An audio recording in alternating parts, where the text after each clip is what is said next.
સમાચારમાં વાત કરીએ રાજ્યની નર્મદાથી સમાચાર। આમ આદમી પાર્ટીના ધારાસભ્ય ચૈતર વસાવા 3 દિવસના રિમાન્ડ પર ડેડિયાપાડા કોર્ટે ચૈતર વસાવાના 18મી તારીખ સુધીના રિમાન્ડ મંજૂર કર્યા હોવાના સમાચાર।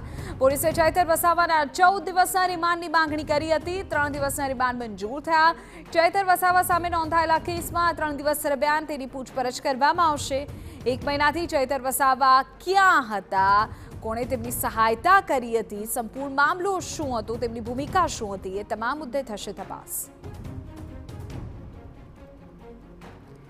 નર્મદાથી જાણકારી આપને આપી રહ્યા છે। ગઈકાલે ચૈતર વસાવાએ આત્મસમર્પણ કર્યું, ત્યારબાદ આજે તેમને કોર્ટમાં રજૂ કરવામાં આવ્યા હતા। પોલીસ દ્વારા તેમના રિમાન્ડની માંગણી કરવામાં આવી હતી। આપને કહી દઈએ કે 3 દિવસના રિમાન્ડ કોર્ટે મંજૂર કર્યા છે, એટલે કે હવે 18મી તારીખ સુધી તેઓ રિમાન્ડ પર રહેશે। પોલીસ દ્વારા 14 દિવસના રિમાન્ડની માંગણી હતી।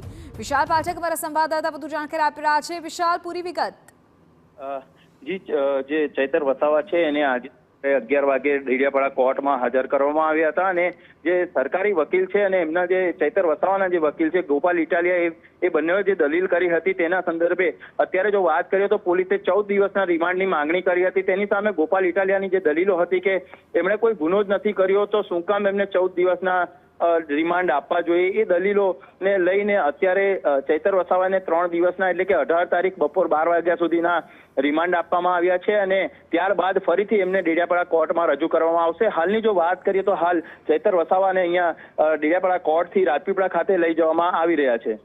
બિલકુલ વિશાલ, આભાર જાણકારી બદલ। તો ડેડિયાપાડા કોર્ટથી ચૈતર વસાવાને રાજપીપળા લઈ જવામાં આવી રહ્યા છે। વધુ પૂછપરછ ત્યાં તેમની થશે।